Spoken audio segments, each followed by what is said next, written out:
gudoomiyaha gobolka Sool Cabdi Khayraad Dire oo maanta shir jaraa'id ku qabtay xafiiskiisa ayaa waxa uu ka hadlay xaaladihii ugu dambeeyay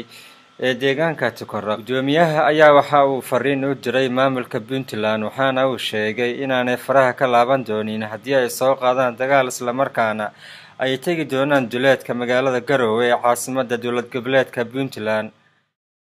hawsha jiida u dhaxaysa Somaliland iyo maamul goboleedka Soomaaliya ee Puntland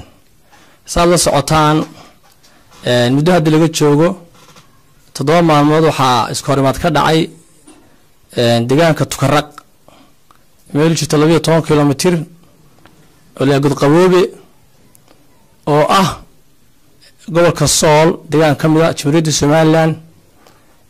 waxa halkaas isku horimaad ku dhaxmaray ciidamada Jamhuuriyadda Somaliland iyo ciidanka maamul goboleedka Soomaaliya ee Puntland marka ugu horeysa waxaan u sheegaynaa beesha caalamka dawladaha jaarka ah cid kasta oo daneynaysa nabadda geegan geeska Afrikada bari in ciidamada qaranka Jamhuuriyadda Somaliland aanay marnaba duulaan ku ahayn dal iyo dad aan lahayn ee ay ku sugan yihiin dal iyo dad ay leeyihiin oo kamida dadweynaha Jamhuuriyadda Somaliland saad la socotaan xuduudda u dhaxaysa Jamhuuriyadda Somaliland iyo maamul goboleedka Soomaaliya ee Puntland waxay martaa meel u jirta 8 kilomitir caasimadda Puntland ee Garowe halkaasna waa xuduudkii rasmiga ahaa ee internationalka ah ee loo kala calaamadiyay labadii mustacmar ee kala haysan jiray Somaliland oo xilliga uu Ingiriisku gacanta ku hayay iyo Puntland oo xilliga Talyaanigu gacanta ku hayay waa xuduud aan wax muran lahayn waa xuduud marmo doonta ah waa xuduud cad oo qof kasta maanta oo reer Somaliland garanayo waa xuduud ay garanayaan qof kasta oo maanta reer Soola waa xuduud ay garanayaan odayaasha waaweyn ee deegaanka ka soo jeeda wax muran ah oo qayla ah iyo mataqaanaa mushkiladahay xuduud aanay ka jirin mid aan anagu maanta sameynana maaha mid iyagu sameeyeenna maaha waa mid soo jirana taas waxay cadeynaysaa markaa in dawladda Somaliland iyo ciidamadeedu iyo shacabkeedu aan marnaba duulaan ku ahayn dal shisheeye iyo dad shisheeye ee meesha ay ku sugan yihiin deegaankeeda Puntland waxay caadaysatay oo caado ka dhigatay oo ay ku dhaqantaa sidii jamhadaha in maalinba xuduudda dharan ee Somaliland ay meel ka gasho oo ay maalinba dadka ku xasuuqdo oo ku layso saad la socotaan muddo hadda laga joogo 22 casho wasiirka amniga ee Puntland oo horkacayo wasiirka qorsheynta ee Soomaaliya waxay gudaha u galeen gobolka Sanaag xuduudda ku beegan 100 kilomitir iyagoo halka joogay muddo 2 maalmood ah propagandooyin iyo mataqaanaa xasarado iyo horin colaadeedna ka waday taas oo ay dawladda Somaliland arkaysay ay saxeerinaysay nabadeynta iyo ammaanka gobolkan mataqaanaa geeska Afrikada bari in lagu wada noolaado waxaad la socotaan 2017 dabayaaqadeedii bishii ugu dambeysay inay duulaan ku soo qaadeen degmada Qorley oo kamida dadweynaha Jamhuuriyadda Somaliland ee gobolkan Sool waxay halka ku xasuuqeen dad maata ah oo gaariya 20 qof waxayna ku dhaawaceen 30 qof magaalada Qorleyna waxay u geysteen waxyaalo fara badan iyo barakicin fara badan waa magaalo aan xaq u lahayn inay yimaadaan muddo sanad gudihiisana waa markii labaad ay duulaan ku soo qaadeen ilaa hadda dadka ay ku laayeen magaalada Qorleyna waxa weeye 22 qof muddo sanad gudihiisa waa markii labaad ay soo weerareen waxaana ku dhaawaceen 37 qof saad la socotaan waxay barakiciyeen ciidamada Puntland oo ku gaashaaman gaadiidka Puntland oo madaxweynaha Puntland oo markaa ku sugan yahay magaalada Qorley meel aan ka fogeyn isaga iyo wasiiradiisu ay barakicin ku hayaan ama ku sameeyeen dadka deegaankaas xoolo dhaqatada reer Somaliland Somaliland way arkaysay way muuqatay laakiin markasta waxay xeerinaysay nabadgelyada lagu wada nool yahay waxaan cid kasta u sheegaynaa in nimanka maamul goboleedka Puntland ay markasta gardarro wadaan ay duulaan wadaan ay dhulboob yihiin dhul aan lahayn ku socdaan magaalada la yiraahdo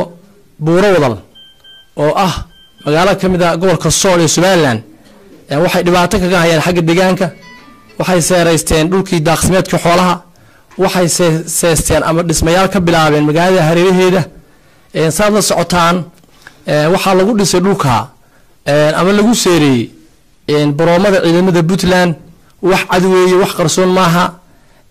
waxayna ka wadaan dhul boob iyo dhul durugsi waxay rabaan xuduudii caalamiga ahayd ee u dhaxaysay maamul goboleedka Soomaaliya Puntland iyo dawladda Jamhuuriyadda Somaliland ama beesha degta haddaan hoos u daagdego gobolka Sool iyo beesha degta gobolka Garowe in ay boobaan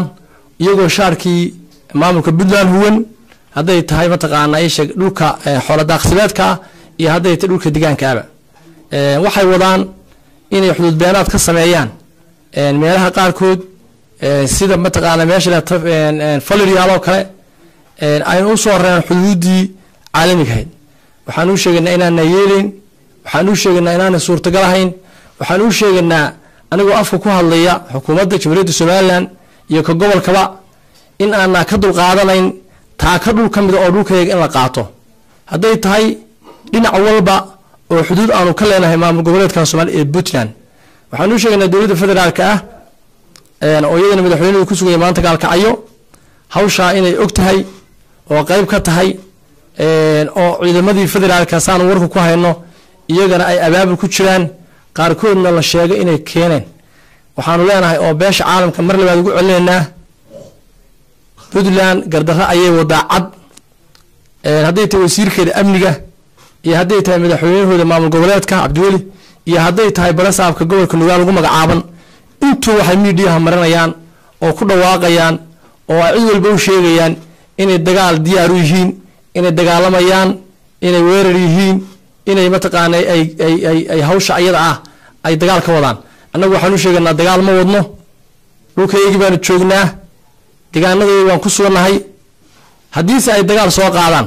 waxaan u sheegnaa inaan ka laabanayn meesha aan ku soconnaa ay tahay dhulkaygii meesha aan ku soconnaa ay tahay xuduudeedii meesha aan ku soconnaa ay tahay dadkayga inaanu ka daafacno nimanka daalimiinta ee waxa weeye duulaanka ee dhul aanay doonaya maamulka ummadda xasuuqaya gobolada Sool iyo Sanaag labadaba xuduudahooda gelaya wada propagandada haddaan u soo noqdo raggii xalay ka hadlay Garowe ahaa xildhibaanada maamul goboleedka Soomaaliya ee Puntland sheeganaya deegaanka inay ka soo jeedaan waxaan u leenahay waad ogtiin ciidamo dooran waad ogtiin ciidamo dirsan idinka dantiina u jooga Puntland idinka danihiina uga shaqaysanaya haddaad ku soo noqonaysaan dadkiina iyo dalkiina la shaqaysanaysaan